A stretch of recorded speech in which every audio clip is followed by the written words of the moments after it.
학개서의 주제는 하나입니다. 무너진 성전을 건축하라는 것입니다. 그래서인지 제가 청년 때 다녔던 교회에서 예배당 건축을 앞두고 강사 목사님을 초대해서 부흥 집회를 하는데 학개서 말씀으로 설교를 했던 기억이 납니다. 예배당을 성전이라고 하면서 성전 건축을 위해 헌신하라고 이렇게 설교를 했습니다. 먼저 성전 건축에 헌신해 보라. 그러면 하나님께서 복을 주신다. 그렇지 않고 자기 집을 장만하고 또 자기 일에 바쁘면 하나님께서 다 흩으신다. 이런 내용의 설교를 들었던 기억이 있습니다. 성경을 잘못 해석한 부분이 있습니다. 눈에 보이는 건물은 성전이 아니고 성전은 예수님을 믿고 성령님이 거하시는 우리 각자가 이 성전입니다. 물론 우리 믿음의 선배들의 그 하나님을 사랑하는 마음, 주의 일을 향한 열정을 배워야 합니다. 하나님을 사랑해서 예배당 건축을 위해서 자기 집을 먼저 생각하기보다 예배당 건축에 먼저 헌신을 했습니다. 하나님께서 그 마음을 받으시고 기뻐하신 줄 믿습니다. 우리에게 이런 믿음이 필요합니다. 학개서는 12권의 소선지서 가운데 10번째에 속한 이 소선지서입니다. 학개서의 이 저자는 선지자 학개인데 학개란 이름은 축제의 이런 뜻이 있습니다. 왜 그의 부모가 이름을 학개라고 지었는지 분명하진 않지만 어떤 학자들은 학개 선지자가 태어난 날이 마침 명절날이어서 이름을 학개라고 지었을 거라고 말을 합니다. 그러나 분명한 것은 이 학개의 선지자는 성전 재건을 독려한 첫 번째 선지자였다는 것입니다. 이스라엘 백성들이 우상 숭배 죄를 회개치 않자 하나님께서는 바벨론을 통해서 남유다를 심판하시는데 그래서 주전 586년에 바벨론에 의해서 남유다가 멸망을 당합니다. 물론 그때 성전도 다 파괴되고 맙니다. 그렇게 바벨론의 포로로 끌려가서 무려 70년 동안 포로 생활을 하게 되죠. 70년 포로 생활 동안 깨달은 것이 있다면 성전에 나아가 하나님께 제사를 드리고 또 하나님의 임재를 보는 것이 얼마나 귀하고 복된 것인지를 깨달았을 것입니다. 그래서 포로 생활 동안 성전에서 하나님의 영광을 보고 또 하나님께 예배드리기를 원하는 간절한 소망이 이스라엘 백성들 마음에 있게 되었습니다. 하나님은 이스라엘 백성들에게 긍휼을 베푸셔서 바사왕 고레스를 통해 포로에서 해방되어 고국으로 돌아올 수 있게 하셨습니다. 주전 538년 바사왕 고레스가 바벨론을 정복하고 칙령을 내려서 이스라엘 백성들을 귀환하도록 합니다. 물론 성전 재건도 허락하게 됩니다. 이스라엘 백성들이 바빌론으로 끌려간 지 70년이 지난 이후에 그렇게 돌아올 수 있게 된 거죠. 그렇게 해서 바빌론 포로 귀환이 시작되는데 주전 537년에 수룹바벨의 인도하에 1차 포로 귀환이 이루어집니다. 에스라서 2장에 보면은 1차 포로 귀환 할 때 이스라엘 백성들이 약 5만 명에 가까웠습니다. 이렇게 고국에 돌아온 것이 꿈만 같았을 것입니다. 바벨론의 포로로 있을 때 정말 성전 예배를 사모하고 열망했는데 이렇게 다시 고국으로 돌아왔으니 다시 성전을 재건해서 하나님께 예배하고자 하는 열정이 컸을 것입니다. 그래서 이스라엘 백성들은 귀환한 다음 해인 주전 536년에 불타 없어졌던 성전을 다시 건축하기 시작합니다. 성전 재건을 주도했던 지도자의 역할을 감당한 사람이 2명이었는데 정치적 역할을 감당한 수룹바벨 총독과 또 제사장 역할을 한 여호수아였습니다. 그런데 성전 재건이 시작되자마자 주전 535년 성전 재건이 중단이 됩니다. 성전 재건 중단의 원인이 몇 가지가 있는데 가장 중요한 이유는 사마리아 땅의 집권자들의 방해 때문이었습니다. 바사 왕의 허락을 받아서 성전 재건을 시작했지만 사마리아 땅을 다스리고 있었던 이 총독들 또 그 밖에 집권자들에 의해서 방해를 받았습니다.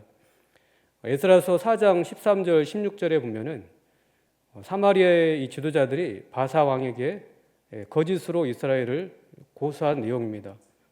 이제 왕은 아옵소서 만일 이 성읍을 건축하고 그 성곽을 완공하면 저 무리가 다시는 조공과 관세와 통행세를 바치지 아니하리니 결국 왕들에게 손해가 되리이다. 이제 감히 왕에게 아뢰오니 이 성읍이 중건되어 성곽이 준공되면 이로 말미암아 왕의 강 건너편 영지가 없어지리이다 하였더라. 이렇게 바사 왕에게 거짓으로 고소를 한 거죠. 그래서 에스라서 이 4장 21절 24절에 보면은 바사 왕이 명을 내려서 공사를 그치게 하고 이 성전 공사가 바사 왕 다리오 제2년까지 중단이 됩니다. 고국으로 귀환하여 처음에는 이 성전 재건에 열망이 있었고 그렇게 시작했던 성전 재건이 시작되었습니다. 그런데 사마리아의 이 강력한 방해로 인해서 성전 재건에 대한 이 꿈이 상실해 버리고 일상생활로 돌아가 버리고 맙니다. 그렇게 성전 재건을 방치한 채 16년이라는 세월이 흘러갔습니다. 그런데 당시 이스라엘 백성들에게 성전 재건이 그렇게 중요했던 이유가 있습니다. 하나님께 다시 제사를 드릴 수 있고 성전에 임재하시는 그 하나님의 임재의 영광을 볼 수 있기 때문입니다. 그리고 성전 예배를 통해서 하나님의 말씀을 들을 수 있기 때문입니다. 정말 하나님을 사랑한다면 성전 재건을 하지 않을 수 없습니다.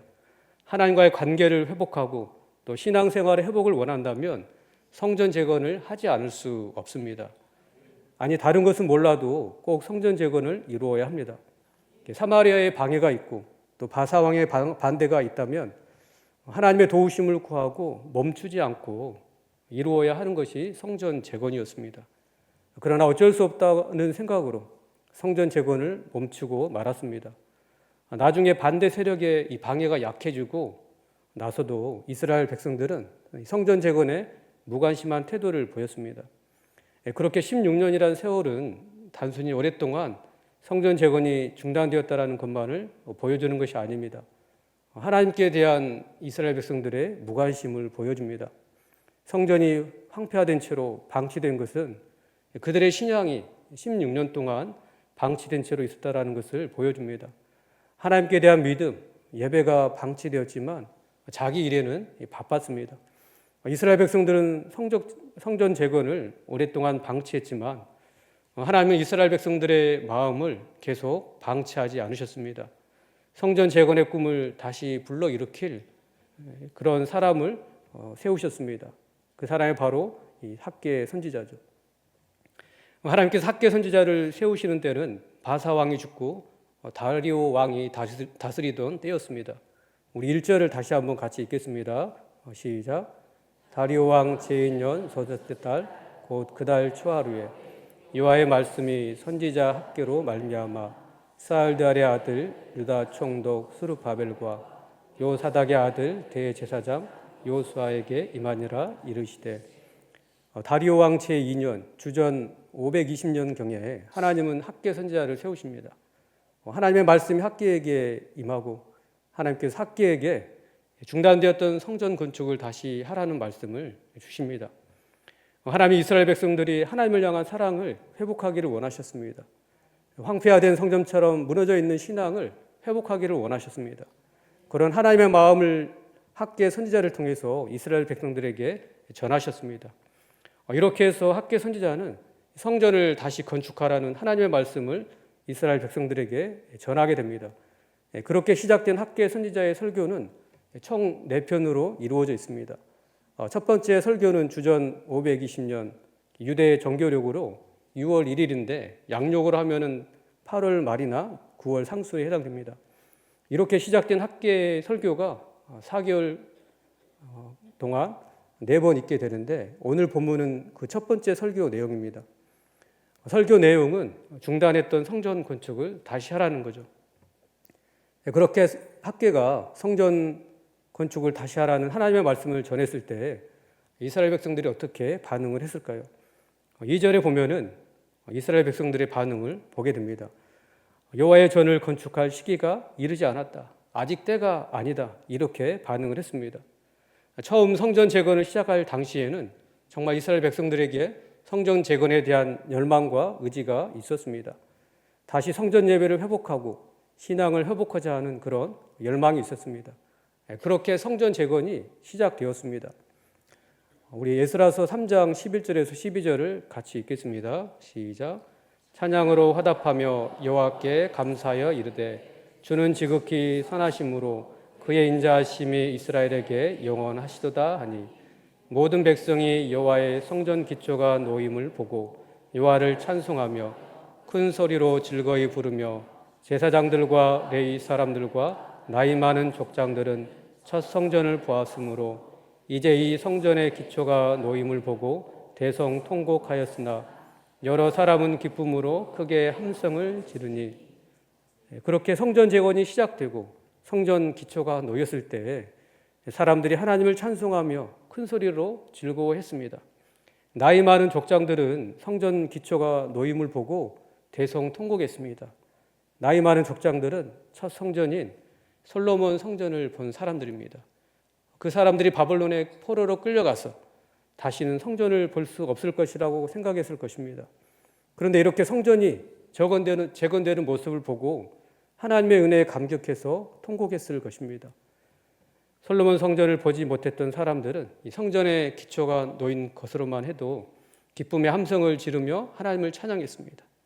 그렇게 시작되었던 성전 재건이었는데 바사왕의 명령으로 중단되죠. 바사왕의 성전 재건 중지 명령을 들은 이스라엘 백성들은 낙심하고 좌절했을 거라는 생각이 듭니다. 이스라엘 백성들에게 하나님을 향한 사랑이 있어서 성전 재건을 하고자 시도를 했습니다. 성전 재건을 통해 신앙을 회복하려는 그런 열망과 의지를 가지고 성전 재건을 시작했습니다. 그런데 이스라엘을 낙심케 하고 좌절케 하는 예상치 못한 일이 일어난 거죠.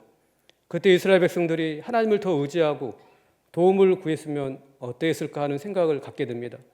하나님의 도움을 구했다면 하나님께서 도와주셨을 거라 믿습니다. 그러나 그런 모습이 보이지 않았습니다. 그냥 바사왕이 두려워서 성전 기초만 놓고 그대로 중단하고 말았습니다. 혹시 다시 시작했다가 왕의 노여움을 사고 자신들에게 결코 이롭지 못할 거라 생각해서 성전 재건을 중단했습니다. 우리도 때로는 다시 신앙을 회복하고자 할 때 낙심케 하는 말을 가족들에게나 친구들에게 들을 수 있습니다. 아니면 갑자기 가정에 예상치 못한 어려움이 생길 수 있습니다. 그럴 때 우리는 낙심하고 좌절하지 말고 하나님의 도우심을 구해야 합니다. 또 은혜를 받아서 주의 일에 열심을 내는데 낙심케 하는 말을 들을 수 있습니다. 예상치 못한 일로 인해서 방해를 받을 수 있습니다. 그럴 때 우리는 더욱 주님을 의지하고 도움을 구해야 합니다. 그렇지 않으면 내가 이렇게 소리 들으면서까지 할 필요가 뭐가 있나? 손해를 보면서까지 할 필요가 있나? 그냥 평소에 내가 하던 대로 하지. 그냥 무던하게 신앙생활을 하지. 이렇게 낙심되는 말에 다시 주저앉고 다시 옛생활로 돌아가 버릴 수 있습니다. 이처럼 이스라엘 백성들이 방해를 극복하지 못하고 이 성전 재건을 중단한 결과 하나님이 기뻐하신 일에 대해서 의욕을 상실해버리고 말았습니다. 성전 재건은 하나님께서 때가 되면 다 알아서 하겠지. 이런 식이 되어버렸습니다.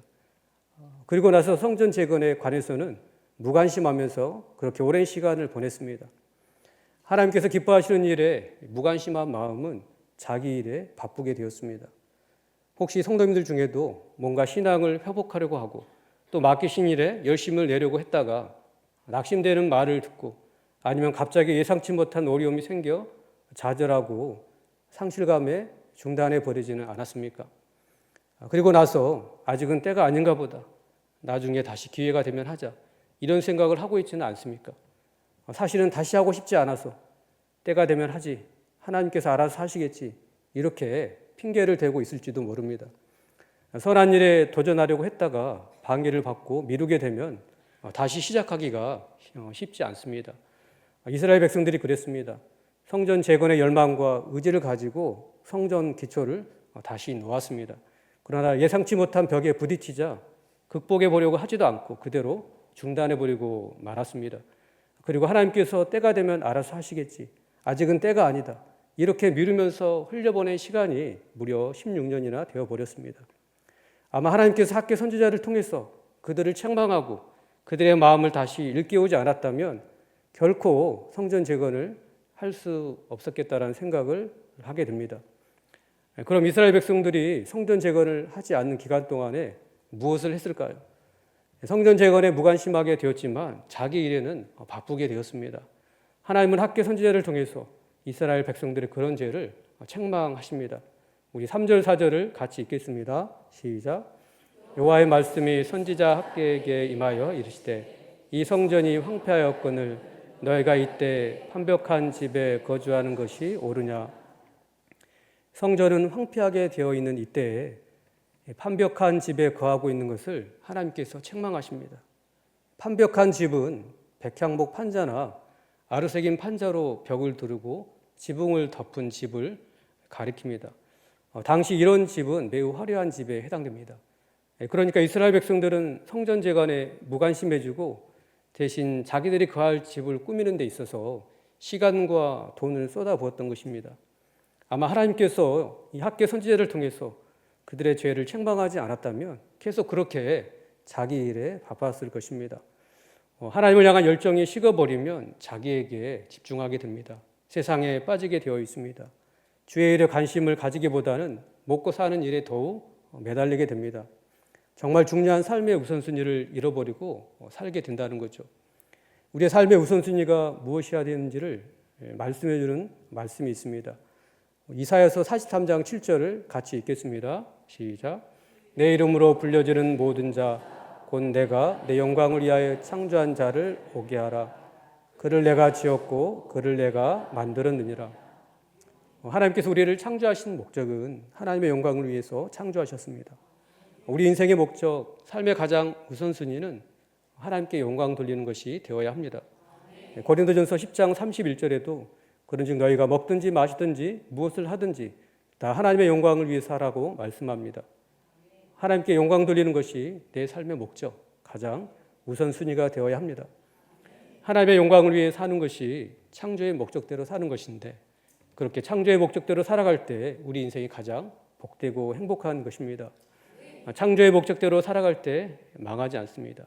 하나님의 영광을 위한 삶이 내 삶의 우선순위가 될 때 내 인생이 망하지 않습니다. 마태복음 6장 33절을 같이 읽겠습니다. 시작. 그런즉 너희는 먼저 그의 나라와 그의 의를 구하라. 그리하면 이 모든 것을 너희에게 더하시리라. 먼저 하나님의 나라를 구하라고 말씀하고 먼저 하나님과의 관계의 우선순위를 두라고 말씀합니다. 그럴 때 하나님께서 우리에게 필요한 모든 것을 공급해 주신다고 약속하십니다. 물론 그리 아니하실지라도 우리가 마땅히 그렇게 해야 될 줄 믿습니다. 사실 성전 재건은 이스라엘 백성들이 마땅히 해야 될 일이었습니다. 마땅히 해야 될 일에 무관심하고 먹고 사는 일에 바빴습니다. 마땅히 해야 되는 일에 무관심하고 자기 집을 화려하고 아름답게 꾸미는 데는 열심이었습니다. 그런 이스라엘 백성들에 대해서 하나님께서 말씀하십니다. 5절에 보면은 그러므로 이제 만군의 여호와가 이같이 말하노니 너희는 너희의 행위를 살필지니라. 너희의 행위를 살피라고 말씀하십니다. 우리 자신 오늘 말씀을 듣는 가운데 우리 자신의 행위를 살펴야 될 줄 압니다. 정말 중요한 삶의 우선순위를 상실하고 살아가고 있지 않은지, 하나님의 관계가 멀어졌는데도 회복하지 않고 살아가고 있지는 않은지, 주의 일에는 무관심하고 자기 일에만 분주하지 않은지를 살펴야 될 줄 압니다. 아직은 때가 아니다. 좋은 때가 되면 해야지. 하나님께서 알아서 하시겠지. 이러면서 핑계를 대거나 오랫동안 미루고 있지 않은지를 이렇게 살펴보아야 합니다. 하나님이 허락하시지 않으면 우리는 무슨 일을 하다가도 당장 중단해야 됩니다. 그러나 하나님이 허락하신 일이라면 방해가 있고 어려움이 있어도 하나님의 도우심을 구하고 계속해야 됩니다. 아직은 때가 아닌가 보다 이렇게 하면서 힘들어서 또 손해를 당할까 봐서 중단해서는 안 됩니다. 하만이 유대 민족을 다 말살할 계획을 세우고 왕의 허락을 얻어내기 위해 유대인들을 모함하는데 유대인들은 바사의 법률을 무시하는 반역자들이라고 모함을 하면서 자신의 계획을 받아들이면 은 1만 달란트를 왕에게 바치겠다고 합니다. 그러자 왕이 허락을 하고 유대인들을 다 멸하라는 아하수르의 왕의 조서가 선포가 됩니다. 이에 모르드게가 에스더에게 왕 앞에 나아가서 동족들을 위해 탄원하라고 요청을 합니다.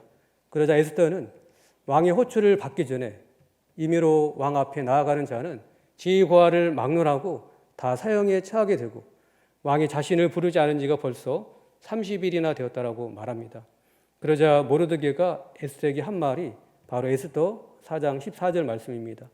우리 에스더 4장 14절 말씀을 같이 읽겠습니다. 시작. 이때 내가 만일 잠잠하여 말이 없으면 유다인은 다른 데로 말미암아 노임과 구원을 얻으려니와 너와 내 아버지 집은 멸망하리라. 너가 왕후의 자리를 얻은 것이 이때를 위함이 아닌지 누가 알겠느냐 하니. 모르드게는 하나님께서 에스더를 통하지 않더라도 다른 곳에서라도 도움을 얻어서 구원하실 줄을 믿었습니다. 그런데 지금 왕으로 있는 에스더가 그 일에 쓰임받기를 원했습니다. 그래서 에스더에게 이렇게 말한 거죠. 너가 왕후의 자리를 얻은 것이 이때를 위함이 아닌지 누가 알겠느냐. 에스더는 모르드게의 말을 듣고 자신을 희생하고자 결단을 합니다. 그리고 자신을 위해서 밤낮 3일을 먹지도 말고 마시지도 말고 기도해 줄 것을 부탁을 합니다. 자신도 금식한 후에 규례를 어기고 왕에게 나가겠다고 말합니다. 그리고 하는 에스더의 말이 바로 이 에스더 4장 16절 말씀입니다. 우리 같이 읽겠습니다. 시작. 당신은 가서 수산에 있는 유다인을 다 모으고 나를 위하여 금식하되 밤낮 3일을 먹지도 말고 마시지도 마소서. 나도 나의 신녀와 더불어 이렇게 금식한 후에 규례를 어기고 왕에게 나아가리니 죽으면 죽으리이다 하니라. 죽으면 죽으리이다. 자신의 민족을 구하는 일을 위해서 자기 자신을 온전히 희생하고자 하는 신앙 고백입니다. 에스더가 죽으면 죽으리라 이렇게 희생을 결단하고 자기 자신을 내어 던졌을 때 하나님은 에스더를 통해 유대 민족을 구원하셨습니다. 우리가 은혜가 없으면 대체로 이런 반응이 나옵니다. 왜 하필이면 나 때, 왜 하필이면 지금 이렇게 반응이 나옵니다. 그러나 정말 하나님의 섭리를 인정하고 하나님의 일에 우선순위를 두게 되면 생각이 달라집니다. 하나님께서 이 때를 위해서 나를 부르셨구나. 하나님께서 나로 헌신하게 하시기 위해 지금까지 이렇게 인도하셨구나. 우리가 쉽지는 않지만 죽으면 죽으리라는 결단으로 주의 뜻에 순종하는 은혜가 있으시기를 주의 이름으로 축원합니다. 또 우리가 무엇을 살펴야 할까요? 자신의 삶을 진지하게 들여다보라는 것입니다. 이스라엘 백성들은 마땅히 해야 될 성전 건축을 미루고 무관심했습니다. 오랫동안 방치했습니다. 그러면서도 자기 일에는 바빴습니다. 먹고 사는 일에는 열심을 내었습니다. 삶의 우선순위를 상실한 채 살아가고 있었습니다. 그 결과 그들의 삶이 어떠해졌는지 살펴보라는 것입니다. 우리 6절을 같이 읽겠습니다. 시작. 너희가 많이 뿌릴지라도 수확이 적으며 먹을지라도 배부르지 못하며 마실지라도 흡족하지 못하며 입어도 따뜻하지 못하며 일꾼이 삭슬을 받아도 그것을 구멍 뚫어진 전대에 넣음이 되느니라. 첫 번째로 많이 뿌렸지만 수확이 적었습니다. 또 학개서 2장 17절에 보면은 만군의 여호와가 말하노라 내가 너희 손으로 지은 모든 일에 곡식을 마르게 하는 재앙과 깐부기 재앙과 우박으로 쳤으나 너희가 내게로 돌이키지 아니하였느니라. 아무리 땀 흘려 씨를 뿌려도 하나님께서 가뭄과 병충해와 우박으로 치시니 제대로 수확하지 못했습니다. 씨를 뿌린 대로 땀 흘려 수고한 대로 거두지 못했습니다. 그들은 많은 것을 기대했지만 돌아오는 것은 거의 없었습니다. 두 번째로 먹을지라도 배부르지 못하며 마실지라도 흡족하지 못했습니다. 농사의 실패로 인해서 식량과 의복이 부족했다는 의미입니다. 세 번째로 일꾼이 삭슬을 받아도 그것을 구멍 뚫어진 전대에 넣음과 같이 되었습니다. 아무리 새벽부터 저녁까지 씨를 뿌리고 수고해도 그 수고가 헛될 뿐임을 의미합니다. 그렇습니다. 아무리 사람이 수고하고 애를 써도 하나님께서 도와주시지 않으면 그 수고한 대로 거두지 못합니다. 하나님께서 축복해 주셔야 수고한 대로 거두게 하시고 성과도 있게 하십니다. 그렇게 열심히 했는데도 수고한 대로 거두지 못하고 항상 궁핍하게 고만고만하게 살아가는 이유를 살펴보라는 것입니다. 그것은 다름 아닌 성전 재건을 중단하고 하나님의 일에 무관심한 이유라는 거죠. 삶의 우선순위를 상실했기 때문이라는 거죠. 하나님께서 그런 삶에서 돌이키게 하시기 위해 징계하신 것입니다. 7절에 보면은 만군의 여호와가 말하노니 너희는 자기 행위를 살필지니라. 하나님은 반복적으로 자기 행위를 살피라고 말씀하십니다. 어쩌면 이스라엘 백성들은 수고한 대로 거두지 못하는 이유를 알았을 수 있습니다. 하지만 인정하기 싫었을 수 있습니다. 하나님의 징계를 받고 있다는 것을 시인하고 싶지 않았을 수 있습니다. 너희는 자기의 행위를 살피라는 이 하나님 말씀 앞에서 우리 자신의 행위를 살피기를 원합니다. 하나님은 이스라엘 백성들이 학개 선지자를 통해 주시는 그 하나님 말씀 앞에서 자기의 행위를 진실하게 살피고 회개하기를 원하셨습니다. 방치했던 성전 재건을 다시 시작하기를 원하셨습니다. 우리 8절을 같이 읽겠습니다. 시작. 너희는 산에 올라가서 나무를 가져다가 성전을 건축하라. 그리하면 내가 그것으로 말미암아 기뻐하고 또 영광을 얻으리라. 여호와가 말하였느니라. 중단했던 성전 건축을 다시 시작하게 되면 하나님께서 그 일로 말미암아 기뻐하시고 영광을 얻으신다라고 말씀합니다. 낙심되는 말이나 또 예상치 못한 어려움으로 인해 중단한 주님의 일은 없습니까? 이런저런 이유로 핑계하면서 미루었던 선한 일은 없습니까? 다시 시작하게 되시기를 축복합니다. 하나님께서 기뻐하시고 영광을 받으실 줄 믿습니다. 하나님은 다시 한번 성전 재건을 중단하고 자기 일에만 바쁘게 살았던 삶의 결과를 말씀합니다. 우선순위를 상치한 채 살아왔던 삶의 결과를 다시 한번 보여줍니다. 우리 9절을 같이 읽겠습니다. 시작. 너희가 많은 것을 바랐으나 도리어 적었고 너희가 그것을 집으로 가져갔으나 내가 불어버렸느니라. 나 만군의 여호와가 말하노라. 이것이 무슨 까닭이냐. 내 집은 황폐하였으되 너희는 각각 자기의 집을 짓기 위하여 빨랐습니다. 많이 수고하고 많은 수확을 기대했지만 기대대로 되지 않았습니다. 수고한 만큼 얻지 못했습니다. 그렇게 얻은 것도 하나님께서 불어버렸습니다. 10절에서 11절에서도 보면은 하나님의 징계에 대해서 말씀하고 있습니다. 그러므로 너희로 말미암아 하늘은 이슬을 그쳤고 땅은 산물을 그쳤으며 내가 이 땅과 산과 곡물과 새 포도주와 기름과 땅의 모든 소산과 사람과 가축과 손으로 수고하는 모든 일에 한죄를 들게 하였느니라. 이슬이 내려야 농사를 지을 수 있는데 이슬이 그치게 하셨습니다. 이 땅에서 수고하는 모든 일에 한죄를 들게 하셨습니다. 한죄는 가뭄을 말하는데 아무리 힘들게 일하고 수고했지만 수고하는 모든 일에 가뭄만 있었습니다. 그렇게 된 원인이 무엇이냐고 물으십니다. 하나님의 집은 황폐한데 너희는 각각 자기의 집을 짓기 위해서는 빨랐기 때문이라고 말씀합니다. 빨랐다라는 말은 바쁘다, 열중했다라는 뜻입니다. 성전은 황폐해 있음에도 불구하고 거기에는 무관심하고 자기 일에만 바쁘게 보내고 자기 일에만 열중했다는 것입니다. 오늘 말씀을 통해서 우리가 하나님 앞에서 우리 각자의 삶을 살펴보기를 원합니다. 이스라엘 백성들처럼 낙심되는 말이나 또 예상치 못한 어려움으로 인해 중단한 주님의 일은 없습니까? 이런저런 이유로 핑계하면서 미루었던 선한 일은 없습니까? 마땅히 해야 될 주의 일을 미루고 무관심하고 오랫동안 방치하고 있지는 않은지요? 그러면서도 자기는 바쁘고 먹고 사는 일에만 열심을 내고 있지는 않은지요? 삶의 우선순위를 상실한 채 살아가고 있지는 않은지요? 다시 시작하시기 바랍니다. 아직은 때가 아닌가 보다. 나중에 다시 기회가 되면 하자. 이런 생각을 하고 있지는 않습니까? 사실은 다시 하고 싶지 않아서 때가 되면 하지. 하나님께서 알아서 하시겠지. 이렇게 핑계를 대고 있지는 않습니까? 하나님께서 이 때를 위해 나를 부르셨구나. 하나님께서 나로 헌신하게 하시기 위해 지금까지 나를 이렇게 인도하셨구나. 이런 믿음이 되시기를 주의 이름으로 축원합니다.